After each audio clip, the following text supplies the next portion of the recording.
In 2024, for example, women still earn around 84 cents for every dollar a man earns for the same job on average in the US, almost the same as it was 20 years ago. So Deloitte has this article saying why only a quarter of cybersecurity professionals are women. And in the article, it actually gets into also the gender pay gap. And then I found another article to kind of substantiate why some of this may happen.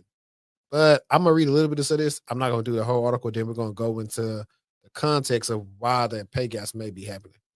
As of 2023, women make up only 20% and 25% of the cybersecurity workforce, according to training body IC squared.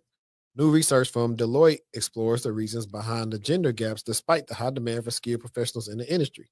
Half of young working women interested in cybersecurity feel they lack sufficient knowledge of the field to pursue a career in it. Furthermore, 55% of all women surveyed believe the industry could prove intimidating, and 40% are concerned that they won't be taken seriously. And that's why I always ask those questions when I have women up. It's like, how has it been for you working in a male dominated field? Do you feel hurt? Do you feel like you was a diversity hire? Like, how do you feel? So I feel hurt. I don't feel like I'm a diversity hire, and I don't feel like I'm played with where I'm at.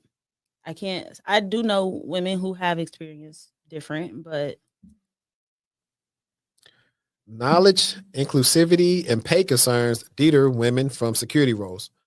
According to, I don't know why that got me tongue tied tonight. According to SC Squared, 90% of organizations face cybersecurity skill shortages. The global deficit is predicted to reach over 85 million skilled professionals by 2030. In the UK, 35% of companies are struggling to permanently fill cyber roles, while 75% agree that there is an urgent skills gap. We've been talking about the skill gap for a while. If it's so much of a skill gap, it shouldn't make it hard to get in. Despite the opportunities available, young working women still feel discouraged from entering the industry, which female survey respondents attribute to three key limitations: a perceived need for cybersecurity expertise and a deep technology background, a great concern that the inclusive culture that they crave does not exist within the industry, three, the need for fair, transparent compensation. The second point is underscored by 51% of female respondents indicating that they don't think there is room for someone like them in cybersecurity. And the same percentage feel that they wouldn't fit in or be able to express them authentic selves in the industry. A 2023 study found that 83% of female security professionals have experienced exclusion at least once in areas such as career growth, respect, recognition, access, and workplace policies. Compensation is also a valid concern. Cybersecurity salaries are slightly higher for men than women, averaging $148,035 for men and $141,066 for women. In the US, or $115,003 for men and $109,609 for women globally, according to IC Squared. However, researchers say the industry appears to have more pay parity than the broader US labor market. These three primary concerns do not appear to impact men, while only 23% of working women have considered cybersecurity as a career. The percentage is 35% for men. But despite the deterrence, women are aware of the benefits by joining the cyber industry. The Deloitte survey found that 48% of working women think there is a lot of growth potential within cyber, and 44% says the industry could offer them a thriving career. Now, I want to go into the pay gap thing. I don't like the second point.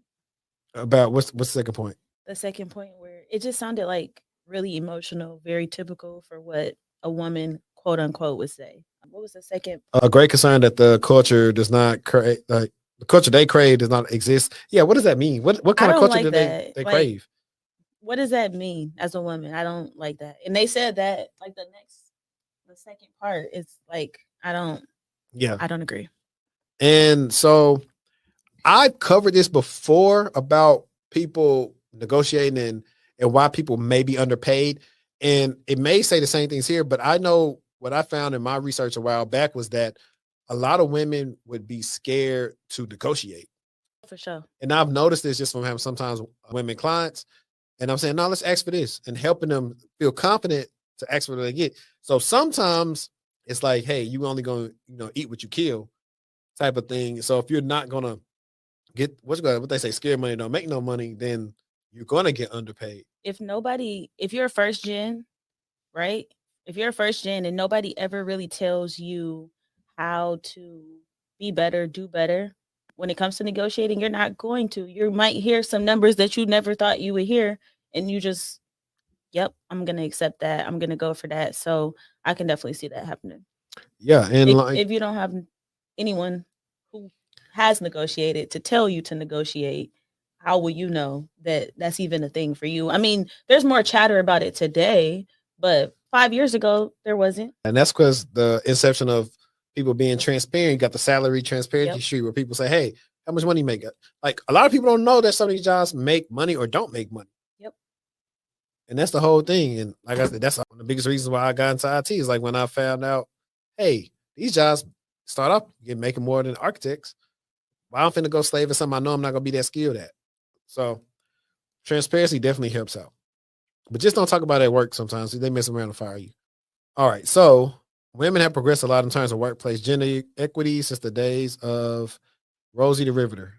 But in 2024, for example, women still earn around 84 cents for every dollar a man earns for the same job on average in the US, almost the same as it was 20 years ago. And so that's interesting. And I don't want to, we know what the gender pay gap is, but let's look at the why behind it, or let's see what they say the why is. You're not sure. It says, oh, that'll be all right. It's sharing, but it's not on the screen. That's what it is. There we go. So the gender pay gap refers to the difference in earnings between women and men. Specifically, it is the ratio of women to men's median earnings according to the U.S. Census Bureau. For full-time workers, and importantly, the often cited 80% statistic provides an incomplete picture of women's experience in the labor market since the gap is exacerbated for women of color. Hispanic and Black women experience the largest gaps relative to white and non-Hispanic men. So they say there are many reasons why the gender pay gap exists. Traditionally, women have had lower educational attainment, been segregated into jobs that pay lower wages, and had less continuous experience in the labor force. But we cannot attribute these trends to women's choices alone. Legal constraints, economic structures, and gender norms have also played a role in shaping women's preferences and choices. Sociologists may even argue that career preferences emerge in childhood from gender specific socialization processes. I agree. You really, that's why I think there is a big deal when a woman says she wants to be a scientist.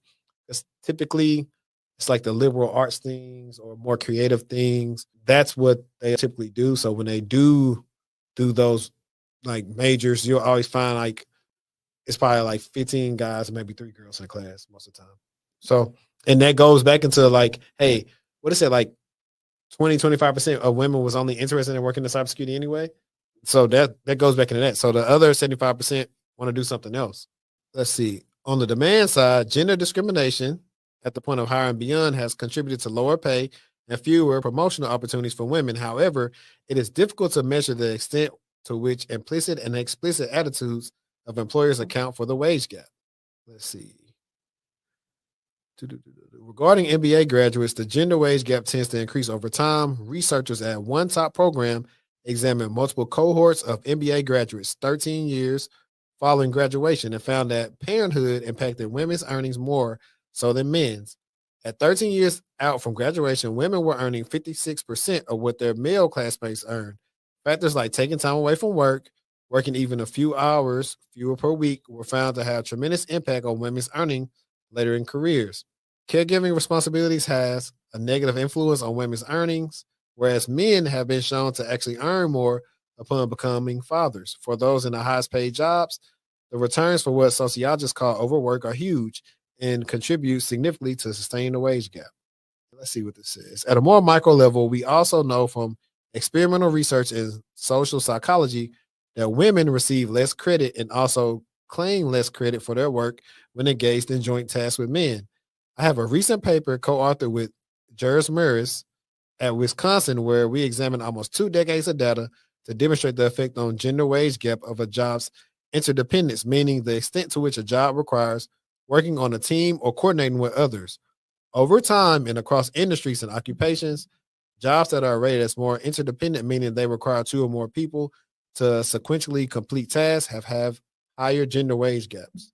This is going to be like a long article, so I'm not going to go through all that.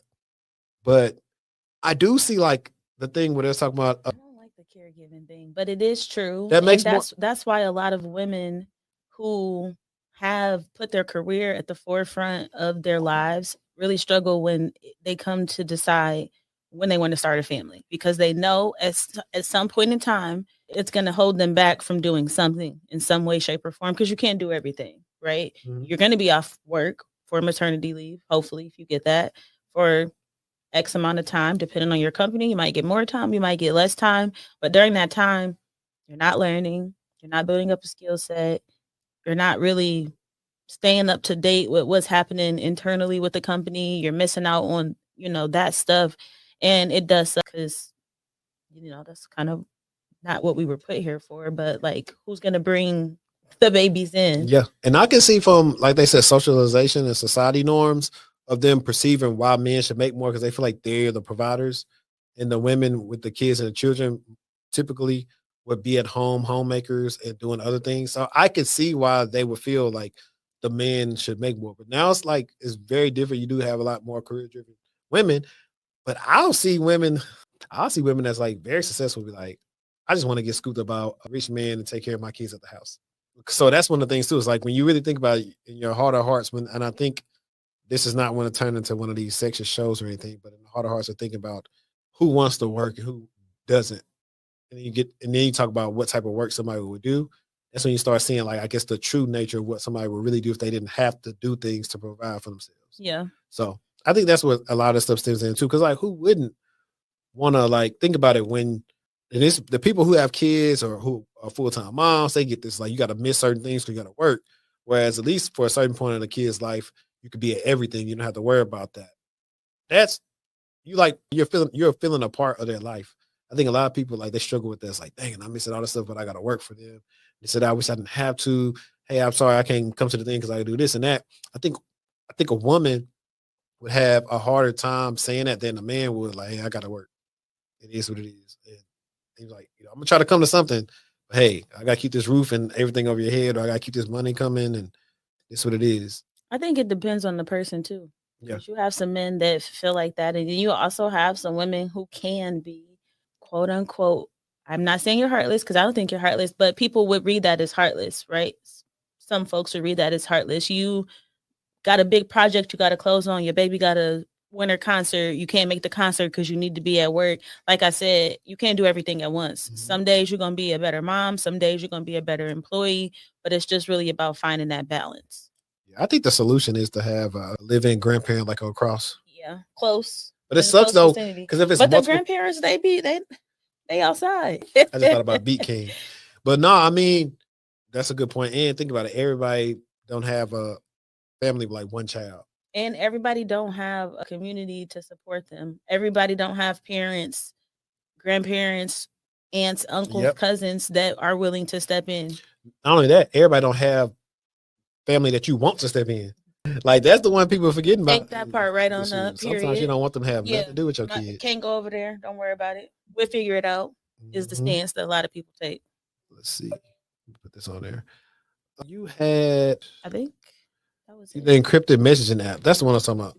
See, that's the other one, the other telco one I said. Which one? The FBI urge Americans to use encrypted messaging apps. Yes. Okay. Let's chat about this one. So this is titled, CISA FBI urge Americans to use encrypted messaging apps to combat Chinese teleco hackers.